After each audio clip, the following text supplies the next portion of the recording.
10 Best Netflix Original Movies of All Time. The Ballad of Buster Scruggs, 2018. The Coen brothers gave some big-name director cred to Netflix by releasing their 6-part Western anthology on the streaming service, and while it's not necessarily their best work, Buster Scruggs is clearly a cut above most Netflix originals. Not only does it revel in the massive, sweeping landscapes of the American West, but it's a thoughtful meditation on death that will reveal layer after layer long after you finish. Tramps, 2017. There are heists pulled off by slick gentlemen in suits, then there are heists pulled off by two wayward 20-somethings rambling along on a steamy, summer day in New York City. This dog-day crime romance stage is the latter, bearing a lanky Russian kid, Callum Tanner, who ditches his fast food register job for a one-off thieving gig, with his driver, an aloof strip club waitress, Grace Van Patten, looking for the cash to restart her life. When a briefcase handoff goes awry, the pair head upstate to track down the missing package, where train rides and curbside walks force them to open up.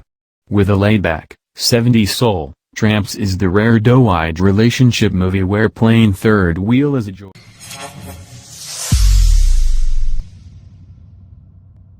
Mudbound, 2017. The South's post-slavery existence is, for Hollywood, mostly uncharted territory. Director D. Reese rectifies the overlooked stretch of history with this novelistic drama about two Mississippi families working a rain-drenched farm in 1941. The White and Callens settle on a muddy patch of land to realize their dreams. The Jacksons, a family of black sharecroppers working the land, have their own hopes, which their neighbors manage to nurture and curtail. To capture a multitude of perspectives, Mudbound weaves together specific scenes of daily life, vivid and memory-like, with family member reflections, recorded in whispered voiceover. The epic patchwork stretches from the Jackson family dinner table, where the youngest daughter dreams of becoming a stenographer, to the vistas of Mississippi, where incoming storms threaten an essential batch of crops, to the battlefields of World War II Germany, a harrowing scene that will affect both families. Confronting race, class, war, and the possibility of unity, Mudbound's spellbinding drama reckons with the past to understand the present.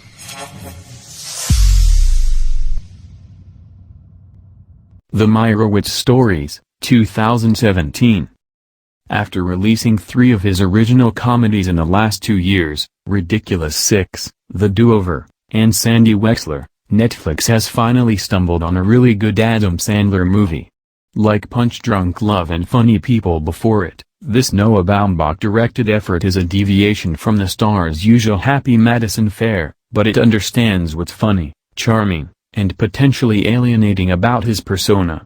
He even gets to sing silly songs on the piano at one point, along with Dustin Hoffman, Ben Stiller, Emma Thompson, and the very sharp Elizabeth Marvel. Sandler plays a member of the Meyerowitz family, a uniquely miserable group of people united by their thinly veiled resentment towards one another. Splitting the difference between the caustic misanthropy of the squid and the whale and the freewheeling absurdity of his recent Greta Gerwig film, Mistress America, the movie finds both Baumbach and Sandler at the peak of their powers. Atlantics, 2019. In Atlantics, the entrancing debut feature from Senegalese-French filmmaker Mati Diop, a debt must be paid. To construct a large glass tower in the coastal city of Dakar, an unscrupulous construction manager leans on his employees and refuses to provide the back pay they are owed. One of the workers, a young man named Slimane Ibrahima Traore, is in love with Ada, Mama Bint Hussein, a young woman engaged to a rich family's obnoxious, preening son. After establishing the tricky dynamics of this relationship, Diop's story takes a number of startling turns, introducing supernatural elements and a noir-like detective subplot. As the events unfold, often in engrossingly shot and exquisitely paced night sequences, the movie retains an ethereal quality that unsettles the imagination. Rather than providing conventional dramatic catharsis, Atlantics mimics the rhythms of the ocean, drawing in the viewer with each new wave of tension. High-Flying Bird, 2019. The first great Netflix movie of 2019, High-Flying Bird is a basketball film that has little to do with the sport itself, instead focusing on the behind-the-scenes power dynamics playing out during a lockout. At the center of the Steven Soderbergh movie, shot on an iPhone, because that's what he does now, is Andre Holland's Ray Burke, a sports agent trying to protect his clients' interests while also disrupting a corrupt system. It's not an easy tightrope to walk, and, as you might expect, the conditions of the labor stoppage constantly change the playing field. With his iPhone mirroring the NBA's social media-heavy culture, and appearances from actual NBA stars lending the narrative heft, Soderbergh experiments with Netflix's carte blanche and produces a unique film that adds to the streaming service's growing list of critical hits.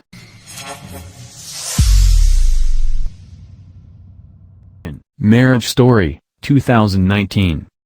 Returning to the topic of 2005's caustic comedy The Squid and the Whale, which tracked the fallout of a divorce from the perspective of children, writer and director Noah Baumbach again finds laughter and pain in the often excruciating personal details of ending a relationship. This time, the bickering couple, a Brooklyn-dwelling actress and a theater director played with tenderness and anger by Scarlett Johansson and Adam Driver, takes center stage.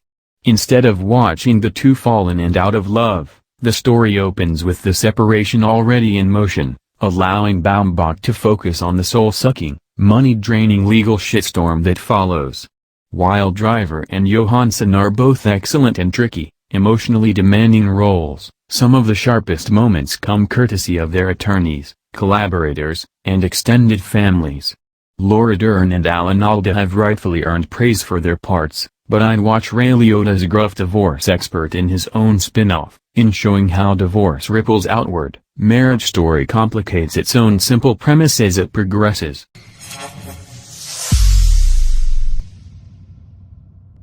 Okja, 2017. This wild ride, written and directed by Bong Joon-ho, Parasite, Snowpiercer, is part action heist, part Miyazaki-like travelogue, and part scathing satire. It's fueled by fairy tale whimsy, but the grim kind, where there are smiles and spilled blood. On Seo Hyun plays Mija, the young keeper of a super pig, bred by a food manufacturer to be the next step in human consumption evolution.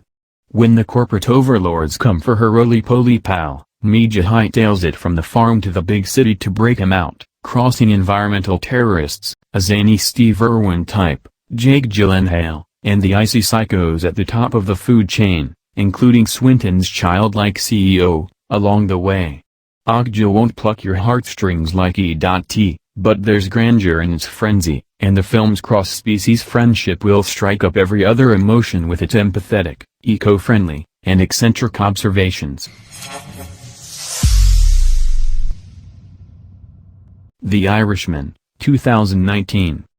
Opening with a tracking shot through the halls of a drab nursing home, where we meet a feeble old man telling tall tales from his wheelchair, The Irishman delights in undercutting its own grandiosity. All the pageantry a $150 million check from Netflix can buy, the digital de-aging effects, the massive crowd scenes, the shiny rings passed between men, is on full display. Everything looks tremendous. But, like with 2013's The Wolf of Wall Street, the characters can't escape the fundamental spiritual emptiness of their pursuits. In telling the story of Frank Sheeran, Robert De Niro, a World War II veteran and truck driver turned mob enforcer and friend to labor leader Jimmy Hoffa, Al Pacino, director Martin Scorsese and screenwriter Steven Zaillian construct an underworld set counter-narrative of late 20th century American life. With an eye on the clock and a foot in the grave, the movie is profoundly fixated on death, even introducing select side characters with on-screen text that notes the circumstances of their eventual demise. The Irishman can be darkly, wickedly funny when it's not devastatingly sad. That stark awareness of mortality, and understanding that's cleverly reflected in the film's quasi-road movie flashback structure, distinguishes it from Scorsese's more outwardly frenetic gangster epics like Goodfellas and Casino, which also starred De Niro and Pesci, who gives the movie's most surprising performance here. Even with a 209-minute runtime, every second counts. Roma, 2018. All those billions Netflix spent will likely pay off in the form of several Oscar nominations for Roma, including one for Best Picture. Whether experienced in the hushed reverence of a theater, watched on the glowing screen of a laptop, or, as Netflix executive Ted Sarandos has suggested, binged on the perilous surface of a phone, Alfonso Cuarón's black and white passion project seeks to stun. A technical craftsman of the highest order, the Children of Men and Gravity director has an aesthetic that aims to overwhelm, with the amount of extras, the sense of despair, and the constant whir of exhilaration, and this autobiographical portrait of kind-hearted maid Cleo, Yalitza Aparicio, caring for a family in the early 1970s has been staged on a staggering, mind-boggling scale. Cuarón's artful pans aren't just layered for the sake of complexity, he's often placing different emotions, historical concepts, and class distinctions in conversation with each other. What are these different components and the painstakingly composed shots actually saying to each other? That remains harder to parse.